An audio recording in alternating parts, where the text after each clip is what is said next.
We'll go ahead and call this meeting to order. Today's date is November the 7th, 2022, and this is the Tell City Common Council meeting. If you all could please rise and we'll recite the Pledge of Allegiance.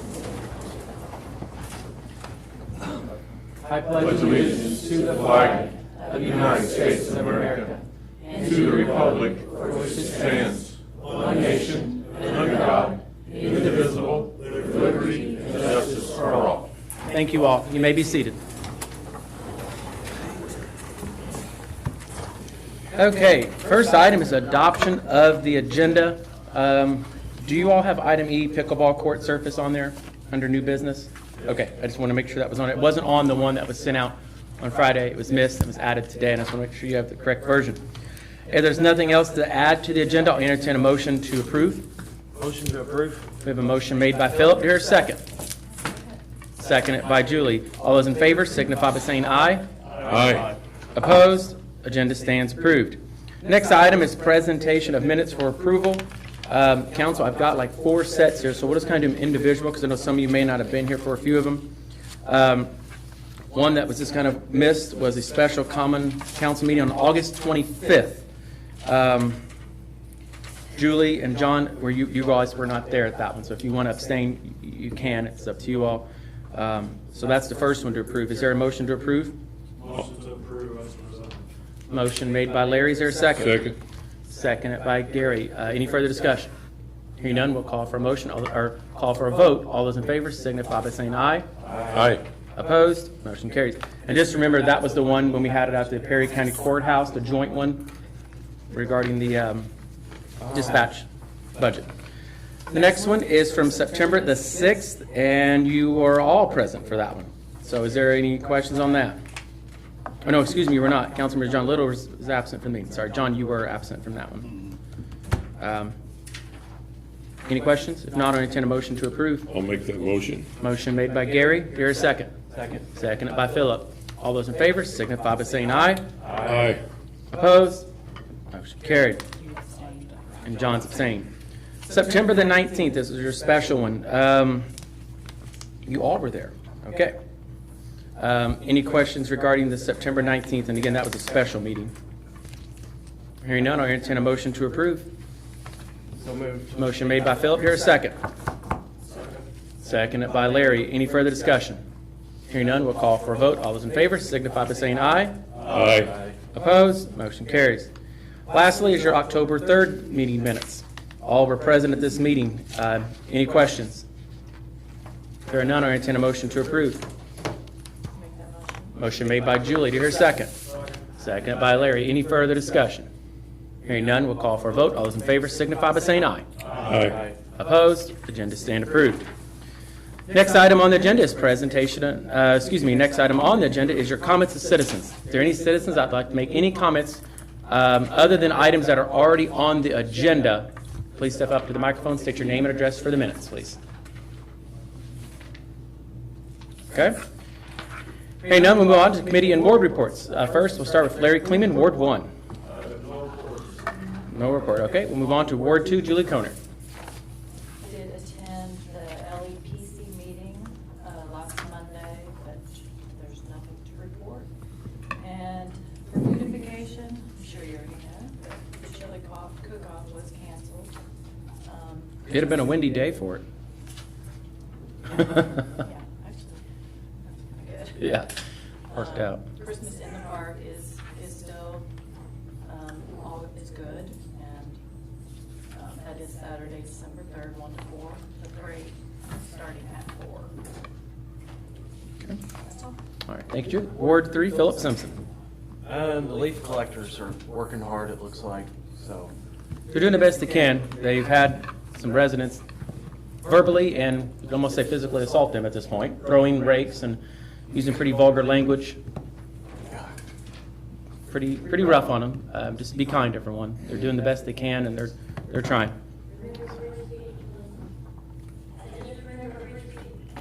That's correct. Vulgar language, although still is not always necessary. Okay. All right. Anything else? Nope, that's it. All right. Gary, Ward 4. Okay, a little bit about Prairie County Recycling Management.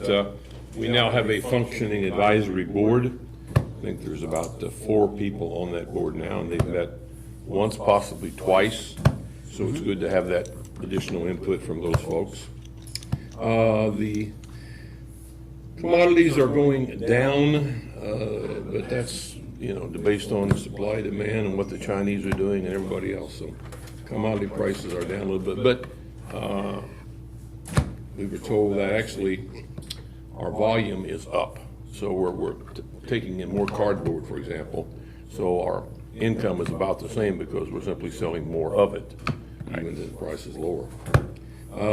Is Branchville changing the delivery time or going open times? They've adjusted their hours. Yeah, Tuesday, Try to Wednesday, be more Thursday, accommodating. Saturday, and they think it'll benefit more people out in that area. This is not part of my report, but I simply wanted to take this opportunity to thank the Parks and Rec Department and the Street Department and all the fellows who've been working on Sunset Park down there. I've been here for over 40 years, and that park area looks better. You see the river better now than ever, so congratulations, you guys have done a good job with that. I don't know who planned that or whatever, but it's worked out well, and something that we should all be proud of. Thank you for doing that. That's all I have. They're doing a lot of pruning. Yeah. All right, Councilman at Large, Mr. John Little. I have nothing to report, sir. Okay. Any statements from our clerk treasurer? No, I don't think so. Okay. And our city attorney couldn't be here this evening. So we'll move on to owed business, ARP grants. It's going to take a minute. I'm going to try to explain it the best I can, so bear with me, please. In your packet, you should have a summary of the 1, 2, 3, 4, I believe 5 that, 5 that were recommended. You'll see, let me make sure y'all have it up so far. So, yeah, you can hand those out. Yeah, I'll make it easier. The only reason I put this one out, it does show the original amount some of them requested. His has more information on it, what Yeah. Chris has given. So the ARP committee did meet, and Baker Tilly, as we said, is the ones who helped review these and make the recommendations. They made the recommendations for 4 of these 5 that are on here. One of them did drop off, but at the end there, but that's why it's empty there, and there's really only 4. But they are the ones that did qualify. Some didn't qualify because they either didn't meet the 501c3 status required, and I believe you could be a 50c 18 or 19. They didn't meet, some of them didn't meet those. Some did not submit the proper documentation and paperwork that we asked for. We asked for that documentation. We did have a workshop to help educate and show applicants to make sure they would turn in the right documents, and some still didn't do that. So unfortunately, some of them are denied for that reason. I can send out to the entire council if they want later, but I do have all the copies of all the letters that all the applicants that did apply. And you're welcome to review those, and it says why they were denied. I have them here if you want to look at them. But for tonight, these 4 did receive a favorable recommendation from the ARP committee. And so tonight, we're just asking for a motion to approve these, and then Connie can issue their payments and they can sign the agreement. There'll be an agreement they sign too, and Jeff has reviewed that. So first is the William Tell Center. Their recommended award was $6,600. Theirs, however, might change due to whatever the county awards. I think Pam had, I'm still working on that. So- I can't find anybody at the county level. They know they've given us some, but nobody can give me an amount. right, so basically what they go is they can't double dip. So that one there will probably be adjusted, but the rest of these will not. The Veterans of Foreign Wars, also known as the VFW, $14,100. The Held Electric Supply, Inc., and this is a small business one, $23,200. And the American Legion Auxiliary Unit 213, $3,800. Those are the favorable recommendations that were presented to us by Baker Tilly. to the ARP committee, which at the end passed a favorable recommendation to send to the council for consideration. Council, any questions regarding these here? Do you want to vote them all together, individual, or? I have some questions. Sure. You mentioned about there'll be contracts with these. Agreements, yes. Contracts, agreements. Contracts, okay. How will the funds be dispersed? Connie, I'll let you answer that one. It's My easier. intention is as one check, One check? yes. And so these funds can be used for any purpose by the organizations? There is some guidelines on what they can and can't use it for. It's a, It's to replace There their you go. lost revenue, what they lost during COVID. right. Who's going to monitor them? We will. I mean, we'll monitor it to the best we can, but The city will? mhm. There's not a whole lot of monitoring really required necessarily, that agreement. But I mean, yeah. I didn't bring a copy of the agreement with me, I'm sorry. And I can send that out to you all if you want a copy of it. I'm not prepared to act on this tonight. If we act on it tonight, I'll probably vote against it, but either one would like to see copies of all the applications. I mean, who made the decisions on these? Baker Tilly, Baker Tilly made the decision? following the federal guidelines that were presented. They know them better than anybody up at this table, I think. Okay. Not saying none of you all don't, but they do. I noticed under other funding received that there was nothing listed for the American Legion nor the VFW. And according to the information I have, the American Legion received $5,500 of PPP funds, and the VFW received $3,400 of PPP funds. Okay? Should that have been listed? It would have been in their application. It just they may not have just put it in that other funding category. I think the one you're referring to, on here, that's a different funding than altogether, but I'm not for sure. But if it is determined that any organization omitted information from their application, that they would have to pay that back. So if we go back and find out that for some reason they didn't, but I feel confident that Baker Tilly did their homework. I really do. I'm trying to find something else here. Was that money they received from the county, Larry? Is that where you? No, PPP, that was federal money. Okay. The Paycheck Protection Program, it was available loan. I'm going to try to find this. I So- didn't have an opportunity, I knew the VFW and American Legion had applied, I didn't know the other applicants, so, I mean, I went through 100 loans today, PPP loans that's available to the public. I feel rushed into this, and I don't feel comfortable voting for it. I'll just leave it at that. Council, any other questions regarding this? Do you want to vote on this tonight, or do you want to wait? You can wait another month, or however long you feel you want to wait. And the council has final say.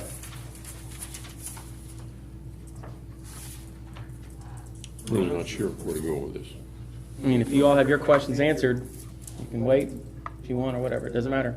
I'm kind of like Larry. I'd like to see all the applicants that we had and see more of what we're seeing here anyway. Okay. The other council feels that way. It's I'd be fine. okay with voting for it tonight, but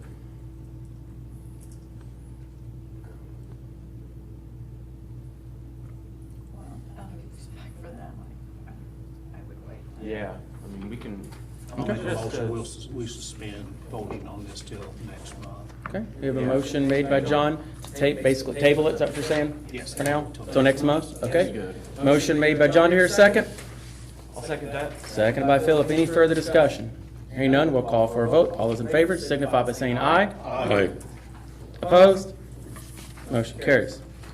Next item under old business is item B, ARP premium pay. Larry, you asked for this to be put on there, council. I did put kind of a small breakdown of some of this, how it might work. Connie might have yet explained it a little bit better. It's very complicated work, and will take her office quite a while to figure it out, but I think Councilman Kleeman said he would Yep. discuss this. But I'll let him explain it, so Larry, you have the floor, sir. Take this long. Just where we have career instructions, I think all I have is back cold. I'm trying not to breathe on it. First of all, I want to thank Connie for spending a great deal of time meeting with me to discuss the American Rescue Program premium pay for city employees. And she's put together a lot of good information, and basically what it boils down to, and I am going to ask for a motion to approve, a motion of intent to approve this premium pay for employees tonight, so that, because if it's approved, there's a lot of additional work that has to be done. If it's not approved, then Connie's wasting her time doing the work.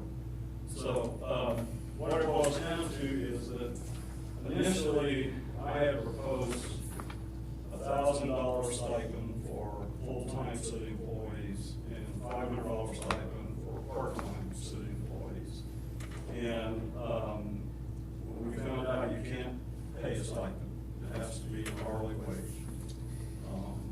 That's supplemental to their, current wage.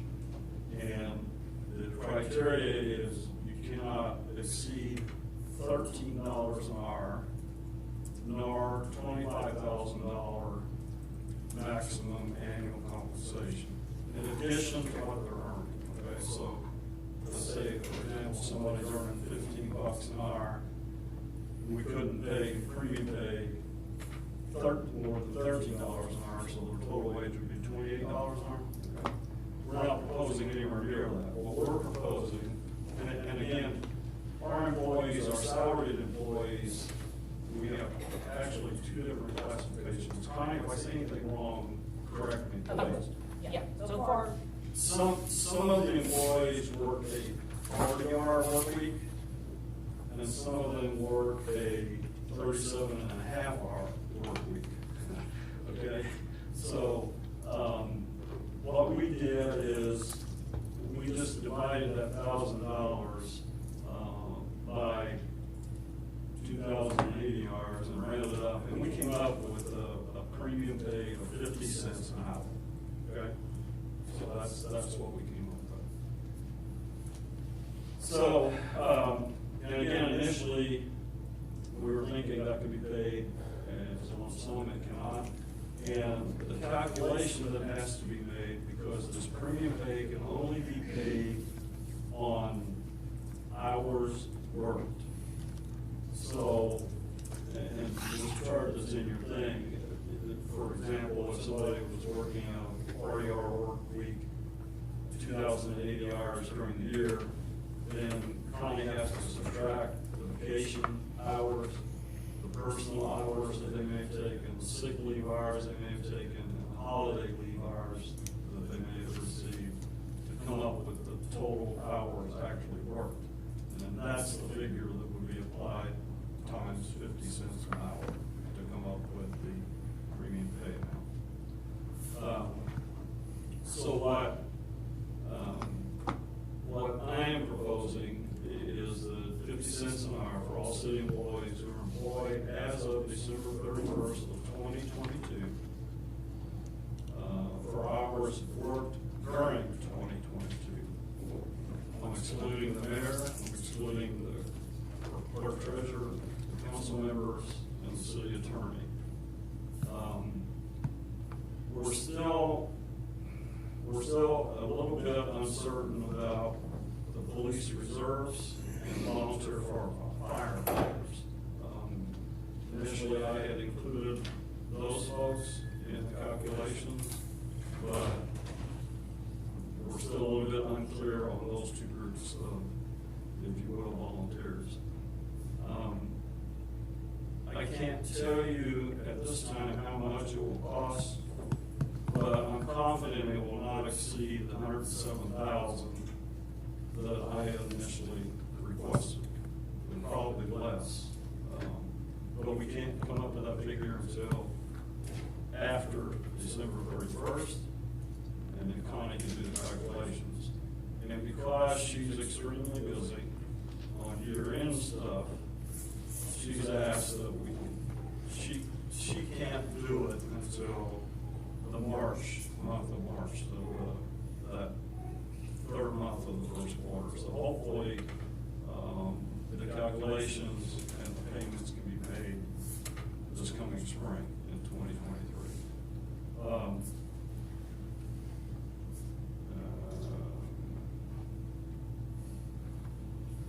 Okay. Well, one other thing that I wanted to mention, which is a small thing, but I think it does come into play. In addition to helping our employees, taxes will be withheld from that. So the figure that we're talking about. Taxes and interest will be withheld. Pardon me? Taxes and interest will be withheld, which is the retirement. Right. So, but part of those taxes, if you will, are local option income taxes. So that's probably a small amount. It's not a large amount of money, but in effect, we would be using federal funds to pay local option income taxes. So it's a way of getting, if you will, some federal funds into the local option income tax funds, which would help the county as well as the city, and whoever uses those funds. So with that, I'll shut up. I'll be happy to answer any questions that you may have. I believe our employees deserve this. They're eligible for it. It meets the federal regulations. And obviously, I support it. Okay. Now, Counsel? is this, when all this is calculated, are we just talking about one check that we're gonna be giving them at that time, Yes. Yes. based on that 50 cents an hour? Yes. Okay. Would it go to electric department? No, No. they're not included in this. We do not pay the electric department Oh, good. through our account. They pay all their own. I personally like your idea. I also like the idea of just spending the money for something the whole city can enjoy. More so, I don't know, sometimes stimulus dollars, the federal government sent us a lot of stimulus dollars, but I don't know if we took that money and went to Owensboro and spent it, rather than keeping it within Tell City and building something in Tell City, building a park or infrastructure, but that's all I got to say. Julie, you had a comment? I think the employees that I know that work for the city are outstanding. I just feel like we did everything when this all started to support them way back. I mean, we made it to where even if they couldn't work, they were gonna get paid. I just feel like we did everything at that time to do what we needed to do to make them feel secure in what they were doing, so. Okay. John or Gary, any comments or questions? That was the only question I had. Hell, I don't know. Okay. So if there's no other discussion, council, what do you want to do? I'll make a motion of intent to use up to $107,000 of the ARP funds for premium pay for city employees who are employees as of December 31st, 2022, excluding the mayor, the clerk treasurer, the council, and the city attorney, at the rate of 50 cents an hour for hours worked during 2022, with payments to be made in March of 2023. That's my motion. Okay, we have a motion made by Larry. Is there a second? second his motion. Seconded by John. Any further discussion? Hearing none, we'll call for a vote. All those in favor signify by saying aye. Aye. Aye. Opposed? Nay. Okay. Motion carries at this point. I do have one comment to add to that. As mayor, I have the power to veto something. And I did check with Baker Tilly. So I do have the power to overrule this motion. Sometimes it's not a popular decision. I do think our employees are worth it 100%. We have the best employees out there. However, I will echo what Philip and Julie said. During COVID, our employees did not lose vacation days whenever they had COVID, or even one of their children had COVID. We took care of them. There was no layoffs and so forth. And like what Philip said, I think that the money could be used for parks. It could be used for the betterment of the entire community. So I will be exercising that right to veto this adoption tonight. Okay? And what does it take to override the veto? I don't know that answer. You'll have to ask our city attorney that, and he couldn't make it tonight. You can consider that at the next council meeting if you want, but I think it takes more than the majority. That's my understanding. So there you go. All right, next item on the agenda, if we're ready to move on, is your bus ordinance. It's item C. We have several people here for your bus ordinance.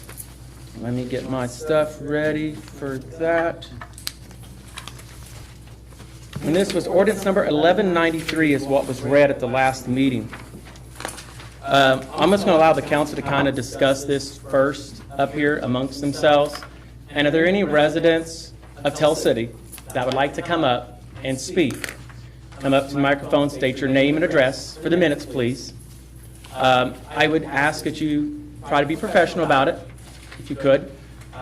Limit your time if you could. You know, I don't mind you if you're talking and explaining it and stuff, but try not to be up here for, 40 minutes. That's what I'm saying. All right? Try to limit to, 5 minutes if you can, and so forth. So first up, council, before we have public comments, I want the council to kind of get where you're feeling, what are you thinking.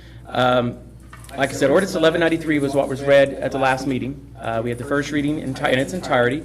It did not get a second, third reading by title only because we did not have the majority for the suspension of rules, if you remember. So I can read ordinance 1193 in its entirety again if the council wants, or you can suspend the rules and do second and third reading by title only, and you could take action tonight. With that being said, I'm interested in hearing some of your comments, share your thoughts. Chief had sent me something here. I'm going to put it up on the computer if my mouse will work. And these are some pictures from an accident involving a car and a bus on 19th Street. So there's one picture there, and there's one there. Oh my God. So I'm just sharing that. It was asked to be shared, so I'm sharing it. I think it's fair that, this is discussion. This isn't about one person or other. This is discussion that's healthy. Okay? I know there's a lot of people heated over this and feel very strongly one way, and they feel very strongly another way. So I ask for professionalism in this. So, council, discussion. I think it'd be fair to read the ordinance so everybody. In its entirety? Yes. so Okay. everybody here would know it. It's not that long of an ordinance. No, so. it's not at all. I get paid by the word, so I'm just kidding. No. So is that in a form of motion then for the second reading of the ordinance? Do you want to do that now, or do you still want to have some discussion before we read it? And keep in mind, people out in the public, just because it's being read doesn't mean it's being adopted at this exact second, so don't anybody get upset right away. Okay. Motion just for the second reading and then discussion. Okay. About that. Sounds good. Motion made by Philip then? I'll second. Okay, seconded by Julie. Any further discussion? Hearing none, we'll call for a vote. All those in favor signify by saying aye. Aye. Opposed? Motion carries. This is ordinance number 1193, an ordinance amending the ordinance number 808 regarding the parking of certain vehicles within the city of Tell City, Indiana. Whereas the Common Council of the City of Tell City, Indiana has reviewed existing ordinances regarding the parking and usage of certain vehicles and has determined that an ordinance number 808 should be amended. Now therefore be it resolved and ordained by the Common Council of Tell City, Indiana as follows. Section Section 1, Section 14-180A, and ordinance number 808 of the Code of the City of Tell City shall be amended to read as follows.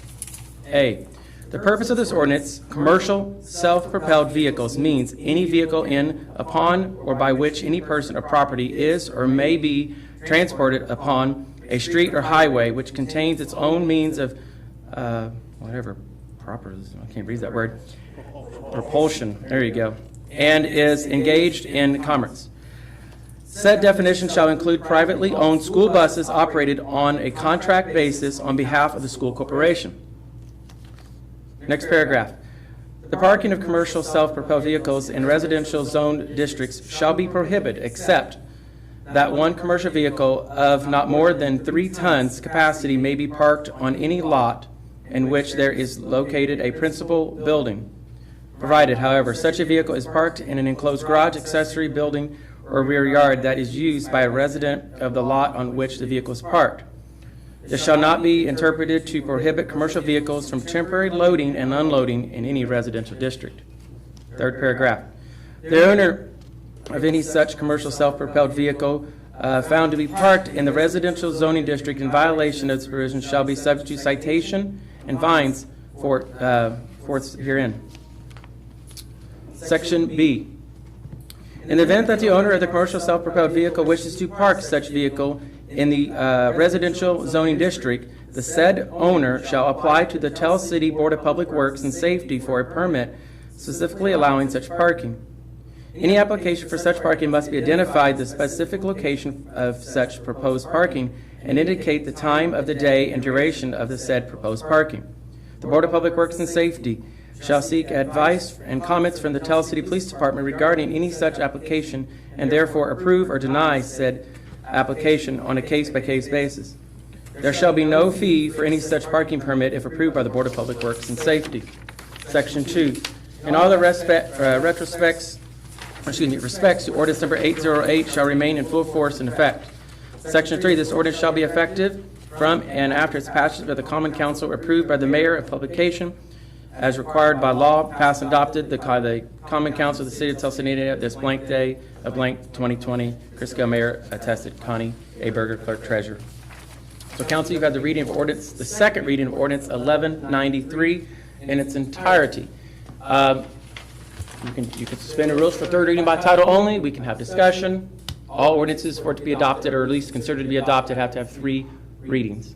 So we're at 2 now. I have a couple questions.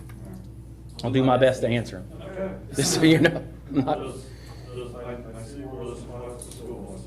Does it apply to church-owned buses? I don't know. It's up to whatever you guys want to put in it. If you guys wanted to, it could, yes. You guys can amend that and add that to it. Currently written, it does not. Yeah. I would say no, because it is provided to school buses. But I think that might go back to the weight on those. Chief, does that make sense to you? Yeah, it just depends on the size. If it's a regular van or something like that, then it wouldn't be weight requirement. Typically, buses aren't commercial vehicles, so they might meet the criteria, but in this, the way this ordinance is written, it specifically identifies school buses as being included. So, And this applies to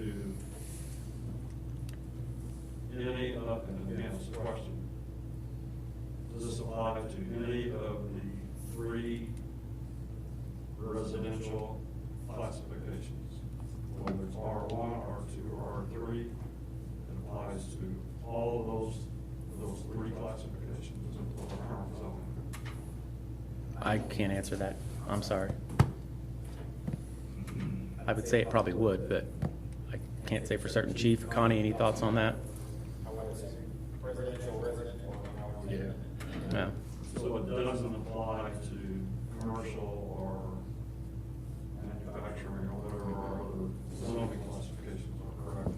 Doesn't, no, I do not believe so. But I would say, as far as just R1, R2, R3, I would say it would. Residential districts, so meaning more than one, so That would be I, my interpretation also, but, lawyers can interpret anything a million ways. That's why they make good money. and I asked this question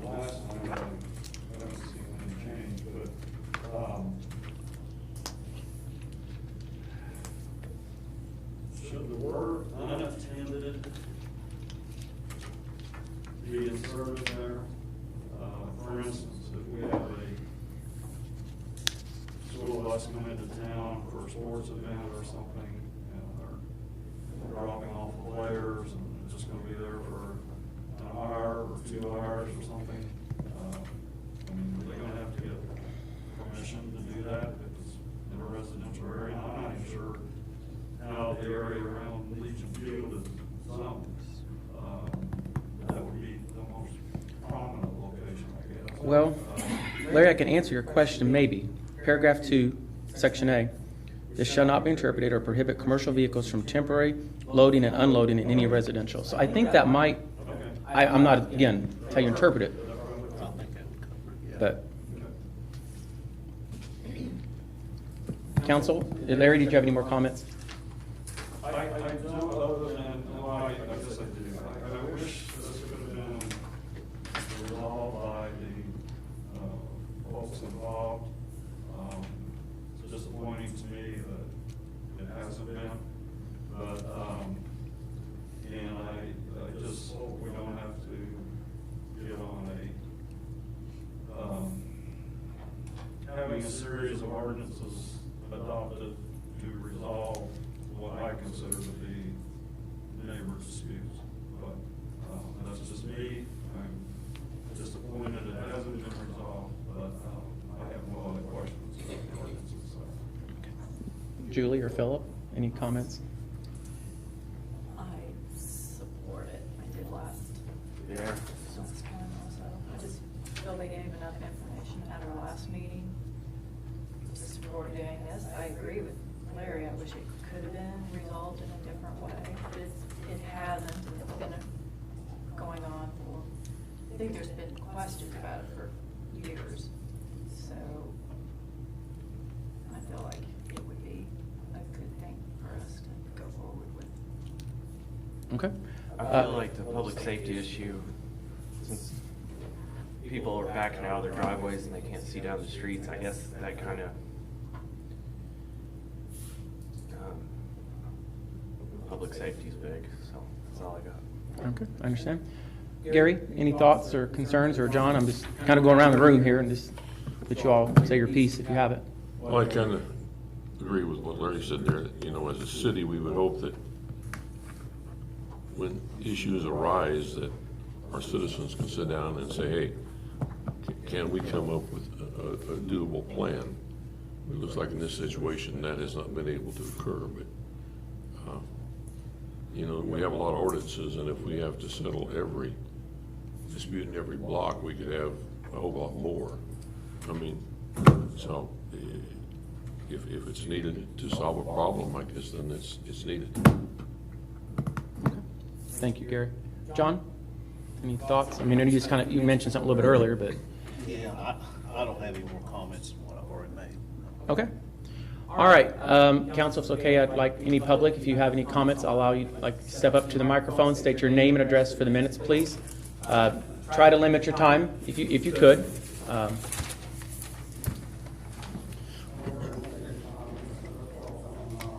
That's all right. First thing, you showed that picture. Yes. Of that kid hitting the bus. Mm-hmm. I can put I that said back. when I was looking at that lady back there holding the baby, I would much rather that kid hit the bus in the back of her car with the baby in it.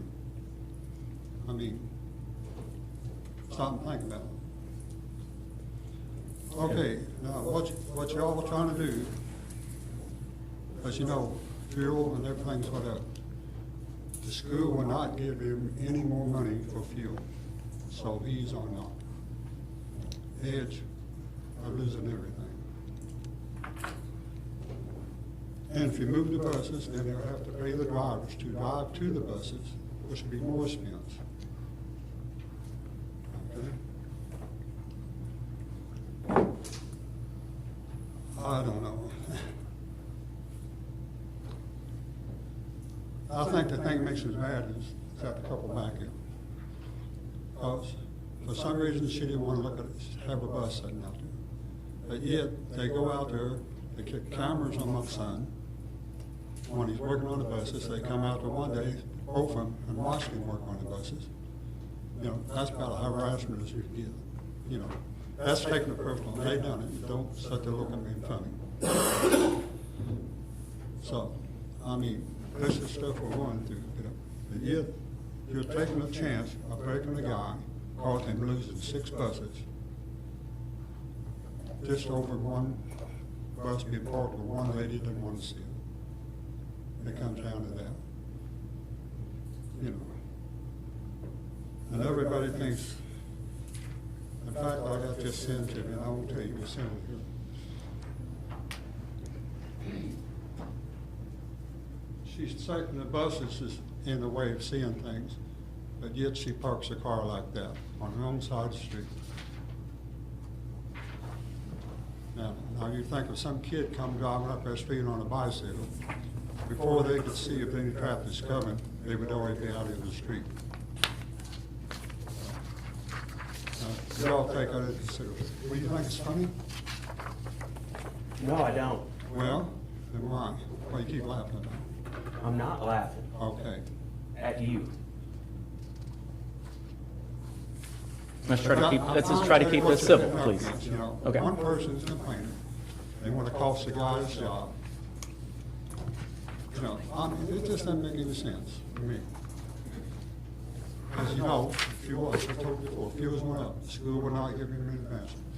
They offered him a contract next year without any gas expense. As I said before, this is gonna cost him more money for fuel, it's gonna cost him more money for drivers. And if some of the drivers might even quit it if they have to go drive. So that's something y'all need to look at. Any questions? Counsel, do you have any questions of Mr. Amos? I'm not looking at this as a personal issue. I personally don't know. who I'm sorry, I can't hear you. I'm not looking at this as a personal issue. I'm just looking at it for a safety issue. I don't even know who owns the bus. I don't Okay, personally what is know. unsafe? So I'm just looking at it, if someone brought this to the council without knowing any of the story behind it, I would support it to not have buses parked in residential areas for the reasons we already stated. I'm not looking at it in the way that you have said we are, I guess. Now, I got one person that says, if you guys leave them alone, can park, move one of the buses over there, which would be one bus left. She's offered that before, but I told her I was trying to stay out of it. So one bus will be moved for sure. Okay. Counsel, any other questions for Mr. Amos? Bill, thank you for your time. Any other comments from the public? If you'd like to come up to the microphone, please, and state your name and address for minutes, we greatly appreciate it. Thank you. My name is Melissa Long, and I live right in front of where this accident happened.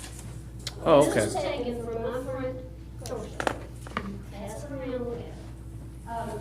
So you live on 19th Street, ma'am? Yes, sir, 729, right? The driveway that's in that picture is my driveway, and when I back out of my garage, I can't see anything coming from Mozart towards Jefferson. So if I want to go down the street, I can't back out and go down that way. I have to make a sharp back, and go around the block, because I can't see because of the bus. I love my neighbor, he's a nice guy. It's not a person thing, I'm not picking on anybody. But when I was at my kitchen table the morning that accident happened, it was horrifying. Had the passenger not been paying attention, like the driver was apparently, she'd up in time, she would have lost her head. There was a young girl, 2 young girls, 9:58 or 9:48 in the morning. I don't know why they were in school, but that's what happened. Had she not ducked, she probably could have been decapitated. It's not just that, I mean, the height of the bumper, you saw how it is. Most kids drive little compact cars. That's where that bumper's gonna hit, right through that windshield. Kids don't pay attention, they're on their cell phones. I can't get out of my driveway. Yeah. It is a safety issue. And I don't know who anybody is. I've only lived here 3 years. But the maintenance thing that was spoken about a while ago, that I've seen a truck come and transfer fuel to this school bus while it's parked there. And he parks right beside the bus. So we've got the curb, the bus, this truck that's transferring fuel, and then the people on the other side of the street, they might have a car out there. So you've got a very small area for traffic on 19 to figure out what's going on and how am I gonna get around this. It's confusing when that happens. It's not, it's once a week, whenever. It's not all the time that maintenance truck comes to service this bus. But I can tell you that it does create confusion on 19th, and it's a wonder there hasn't been more than one wreck there. So from my standpoint, it's dangerous. It's just flat dangerous because it's 19th Street's a drag strip anyway. They fly from Mozart to Tell Street, and you're lucky to get out without, if you have this to deal with, like I said, you can't go the other way. You have to go around the block because you cannot see to back out to go the way you want to go. That's my standpoint on it. Well, thank you, Ms. Long. Before you sit down at council, do you have any questions for Ms. Long? You said Long, right? Long. Okay, while she's up here. It's not for her, but I guess for the chief. When did this accident happen? This happened March the 12th, 2021, March the 12th. at 9:48 in the morning. Council, any other questions, Ms. Long? No. So a year and a half ago? Is that right? Yep. Yeah, roughly. Almost 2 years. Mm-hmm. Yeah, not quite 2 years. Yeah. And I called 911 and went out there, and the girl that was driving was screaming and worried about finding her phone, and the girl that was in the passenger seat had already climbed out, and like I said, it's just a miracle that she looked up in time to duck, or she would have been severely injured, if not killed. So, Well, thank you for your comments. thank you. Anybody else have any comments they'd like to make? And again, step up to the microphone, state your name and address for the minutes. Okay, Mr. Simpson?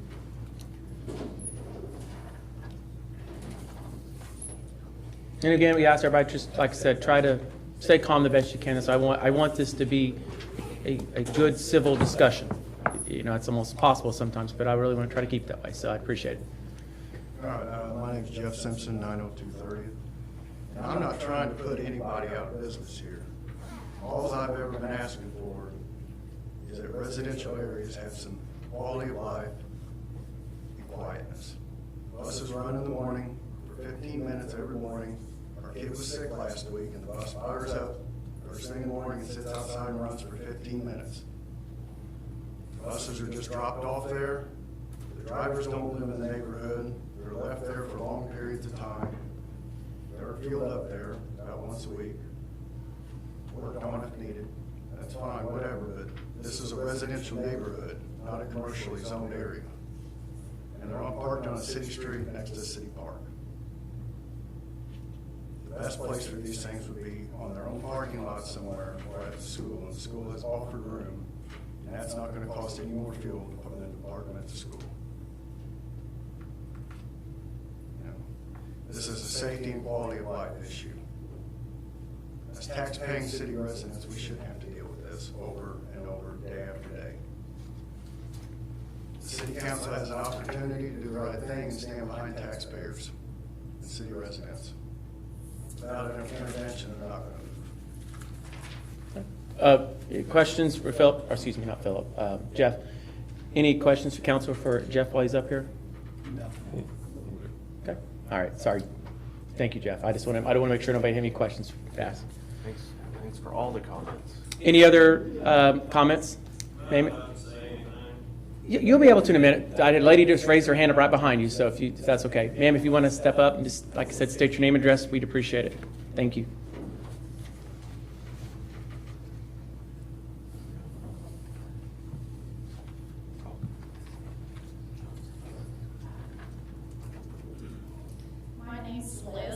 Blenzinger, 901 31st Street. Our family has lived out there for over 20 years. And these buses it blocks the view from the park. If anything happens in that park, you never know.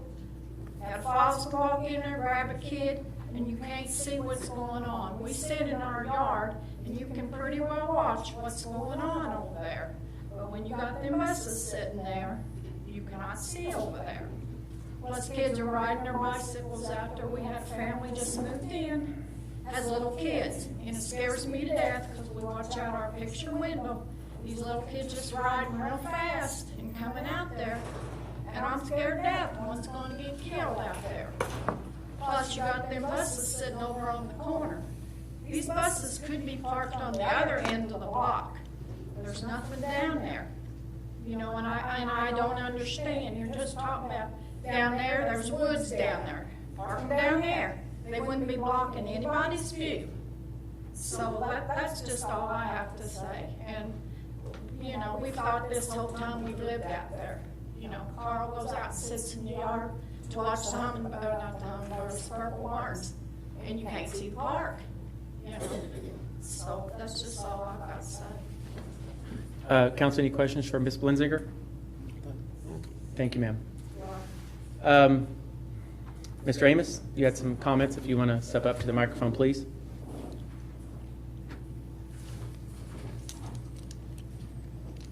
My name is Nathan Amos. I do live in Hamilton. I do not live in Tennessee. I do own these buses. I do provide a service for the school. This became an issue for one neighbor. I had talked with the chief many years ago. We felt that at the park was probably the lowest traffic location. Honestly, if I had a lot to put these on, yes, I would keep them at the lot. I do not. The school has offered to park in what we call the van parking lot or the old driver's training lot, but we have had issues with vandalism. We've had people push their way into what we call the bullpen. It's just a rolling fence that you can literally shove your way in between to vandalize school buses. I have had one bus parked over there and already had vandalism. Myself, Ken Smith, Terry Bryant, they drive bus 1 to keep neighbors happy instead of being there every day, 365 days a year. Warm temperature, we put it at the park. Cold temperature, they do park it in front of their house to keep it plugged in. That way these buses start. In reference to this accident, the DOT bars, the bumpers, they're completely legal. I do not want to think that this is the bus's fault that someone has crashed into it. It was a horrible accident, but I don't feel that's something we can be blaming the bus on. I personally had my personal bus sitting in my front yard at my house. 1:30 at night, a guy ran off the road and slammed into it. So, you know, I don't feel that the location is going to affect anything. You know, I'm just trying to provide a means of transportation for these schools. I do have a contract coming up, but I'm to the point where if I have to keep putting up with this, then just getting out of it. But, you know, keep in mind I'm transporting probably 500 kids of our kids to these schools.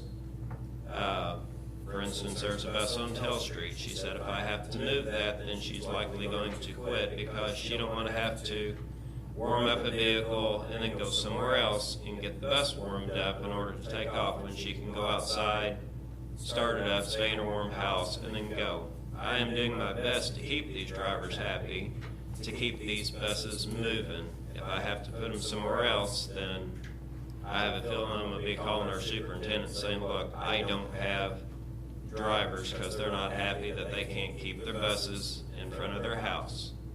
I know it can be an inconvenience. I do apologize, but, you know, this bus, I've had a bus there for 15 years. It's never been an issue.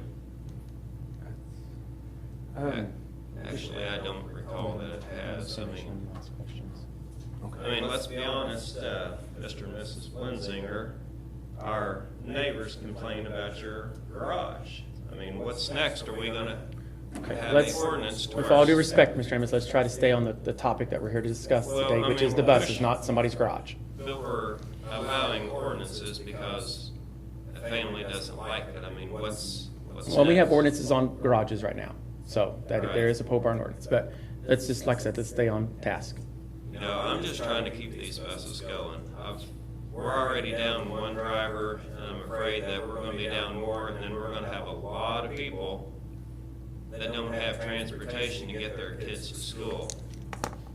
Although I'm not a current Tell City resident, I have been born and raised here basically my whole life until I moved to Hamilton.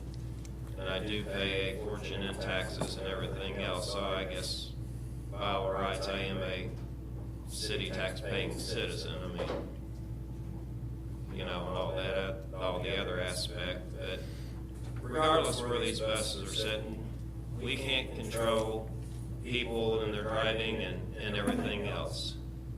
Horrible accident. I mean, like she said, the passenger was lucky to be alive. I mean, they hit that bus so hard, they shoved that bus probably 9-10 feet. All because we would have to guess cell phones because they was on their phone not paying attention at a high rate of speed. Like she said, they fly down that road. Luckily, 19th Street is a wider street, but you know, I know Ken's trying to keep people happy, and that's why he keeps it down there in the wintertime to plug in. Otherwise, it's up here in the city. But I'm personally just concerned if I move it to a lot, we're gonna have to worry about vandalism, which I've already had signs and inappropriate things drawn on the bus that's been sitting out there at the driver's training lot. You know, I'm just, like I said, I'm just trying to provide a service. My parents' neighbors had asked me to move it further back, so it's not in the view sitting out. I did gratefully do that. And I did tell our chief that this fall, as soon as it gets cold, it would be moved, which it will be probably next week.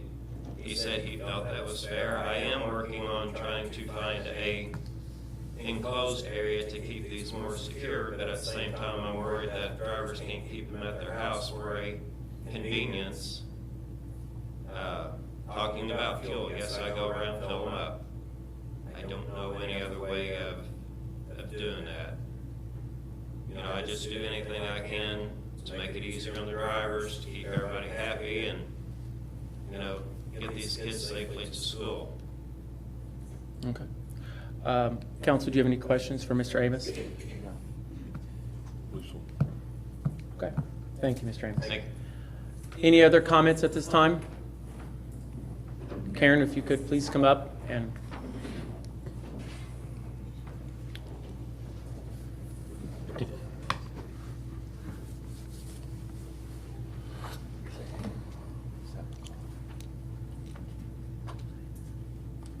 Hello, everybody. I talked at the last meeting, didn't think I would have to talk again at this meeting. My name is Karen Simpson, and I do live at 902 30th Street.